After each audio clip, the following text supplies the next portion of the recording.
Okay, I am done stuffing the bear, and I actually slightly overstuffed the bear.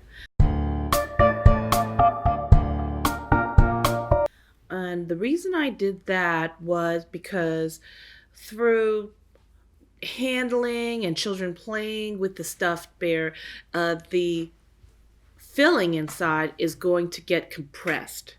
And if you put too little stuffing, then the bear will quickly start to look saggy and misshapen and like kind of like a deflated balloon.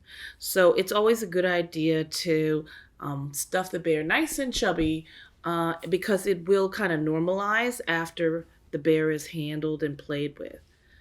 Um, I have already sewn up the back of the arms and the back of middle of the legs after I stuffed them, but I didn't sew up the back of the bear's back, the middle of the bear's back. So what I'm going to do now is demonstrate how to do the ladder stitch, and that is how you finish up the sewing of the bear. The ladder stitch is different from the back stitch. I'm going to start by inserting the needle into this little opening here and having the needle come up a little bit past the opening, uh, kind of in the middle of the seam where it's already sewn. I'm going to, because I want to hide the knot on the end of my thread, I stick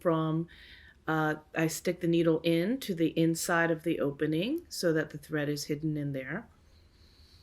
Now what I'm going to do is take the needle and I'm going to go to the right of the seam slightly, go in with my needle and then back out and keep my stitch pretty small. And then I'm going to cross over to the left and I'm going to go in with my needle and then back out. Okay, after I do that, I'm going to cross over to the right, go in about a quarter of an inch or 1/8 of an inch up from the last stitch.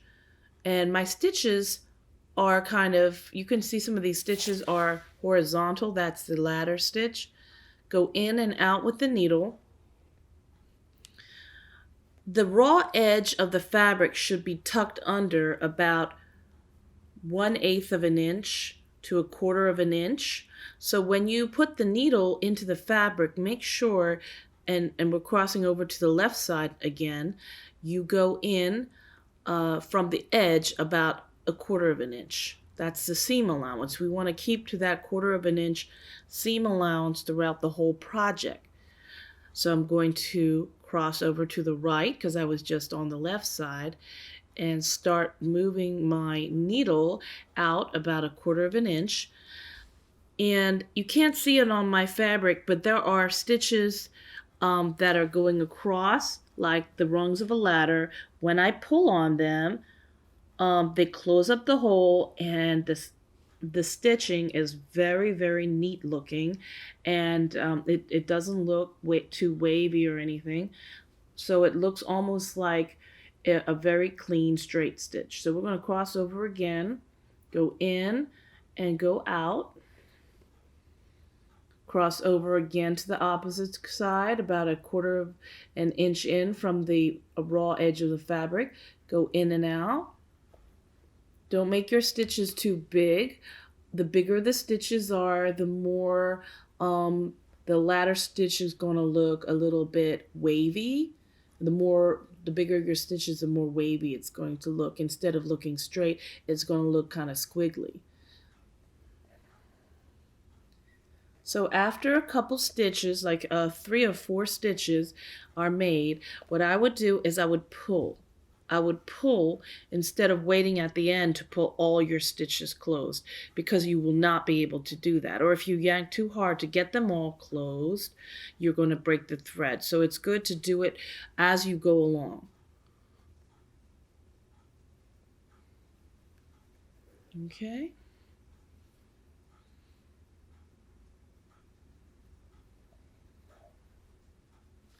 Almost done.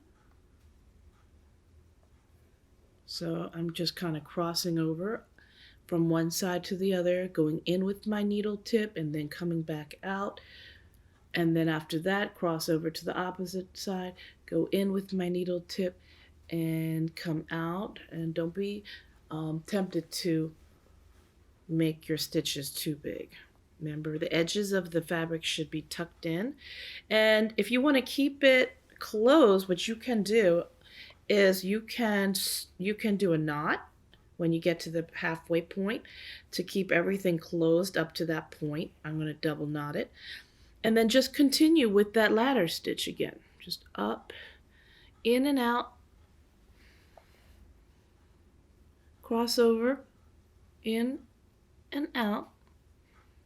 That stitch looks a little bit big, so I'm going to go back and make it smaller. Okay, in and out.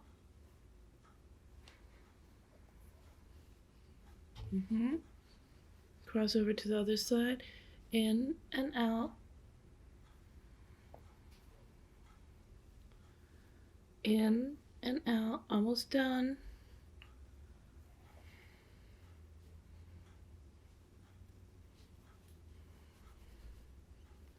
And in and out.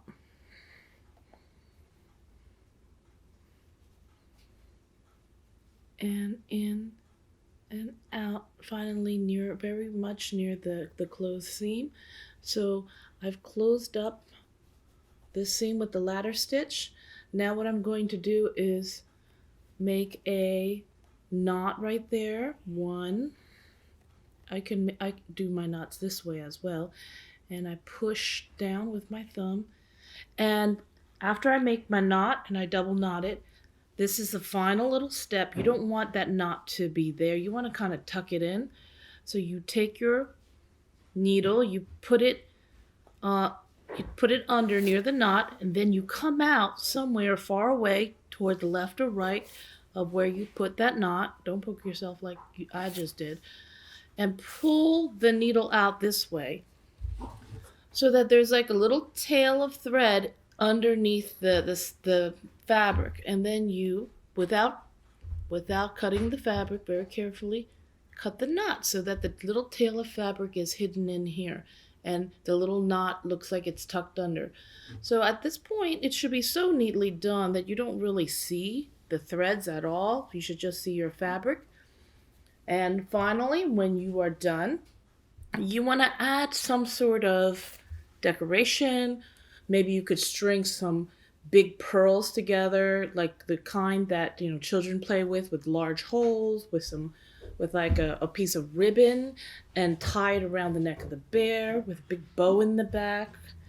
I found this little lace bow with a little safety pin at like a little thrift store, and I could use it as a little bow tie. That would be really cute. Or this is a girl bear, so my daughter says, so I'm going to put it right near the ear and close the little catch, but be careful. I wouldn't give that to a baby because that little catch could open up. So if it's just for decoration, you're giving it to an older kid or to an adult, that's fine.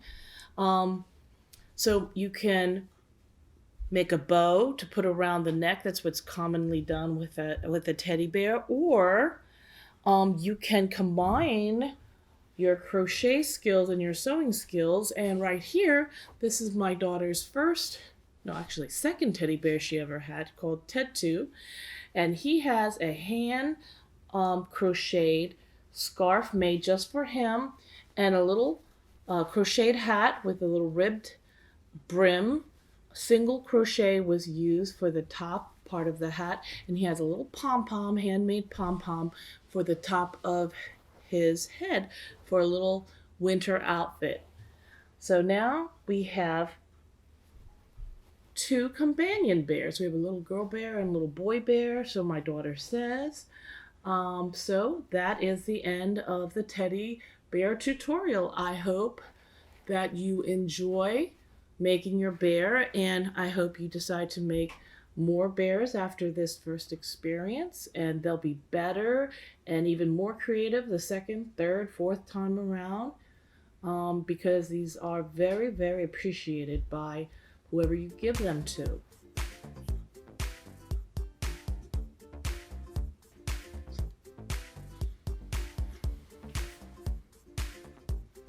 Okay.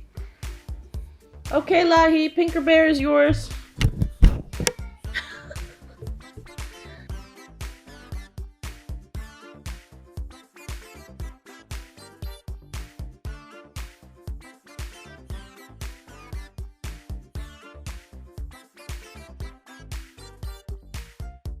She's beautiful. She's beautiful.